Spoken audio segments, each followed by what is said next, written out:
Hey, you know what? There's another name you might know me by. Star-Lord. Who? With rumors of an MCU reboot and Guardians of the Galaxy 4 still nowhere in sight, ScreenRant unravels the clues. Which of the Guardians can still return to the MCU? Peter Quill, aka Star-Lord, is the likeliest Guardians of the Galaxy member to make a comeback. Guardians of the Galaxy Volume 3 literally ended with the text, "The legendary Star-Lord will return." Before this, Peter was shown coming home to Earth to spend time with his family. Everyone has a chance of showing up in Avengers Secret Wars in Phase 6, but all these clues could mean that Star-Lord might return earlier in Phase 5. Moreover, the word legendary in Volume 3 Star-Lord return tease could suggest that it's not Chris Pratt's Peter Quill who'll be coming back. As anyone who's followed the multiverse saga knows, there are previously unseen variants of MCU main characters who could soon join this universe. However, with most of the upcoming MCU movies and shows taking place on Earth, there's just as much room for the original Peter Quill to show up again. In fact, Pratt said he's open to reprising the role of Star-Lord. Meanwhile, Zoe Saldana previously said that she's done playing Gamora, who went off with the Ravagers to parts unknown. For now, no other cast members have spoken about their respective futures in the MCU. But what if the other Guardians? Drax and Nebula stayed on Nowhere, raising the children they rescued from the High Evolutionary.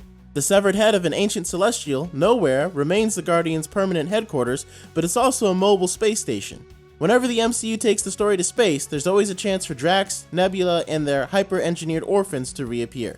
The same could be true for Mantis, who went on a journey of self-discovery. The daughter of the celestial ego and half-sister of Peter Quill, Mantis could potentially still have a bright future in the MCU. Apart from being a force to be reckoned with, especially with the Obelisk at her side, Mantis's empathic abilities allow her to fit seamlessly into almost any future MCU story.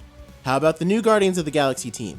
Arguably, Rocket, Groot, Kraglin, Adam Warlock, his pet Blurp, Phyla, and Cosmo the dog are even more likely to return than Star-Lord. Chosen by Quill to lead the new Guardians, Rocket wasted no time and dove right into his new duties, leading the team to their next mission. While Rocket may be the real protagonist of the Guardians franchise, the one with the most interesting future here is actually Phyla, whose name and powers are based on the Marvel Comics' Phyla Vell. One of the many superpowered kids and teens to join the MCU roster in recent years, Phyla could likely be a part of the MCU's future Young Avengers plans, as teased at the end of the Marvels. Phyla, you first. Britney Spears and corn. Like any Marvel fan, we at ScreenRant have bittersweet feelings about the Guardians of Galaxy series coming to an end. But deep down, we also know that these character stories are far from over. Thank you for joining us, and we'll see you next time.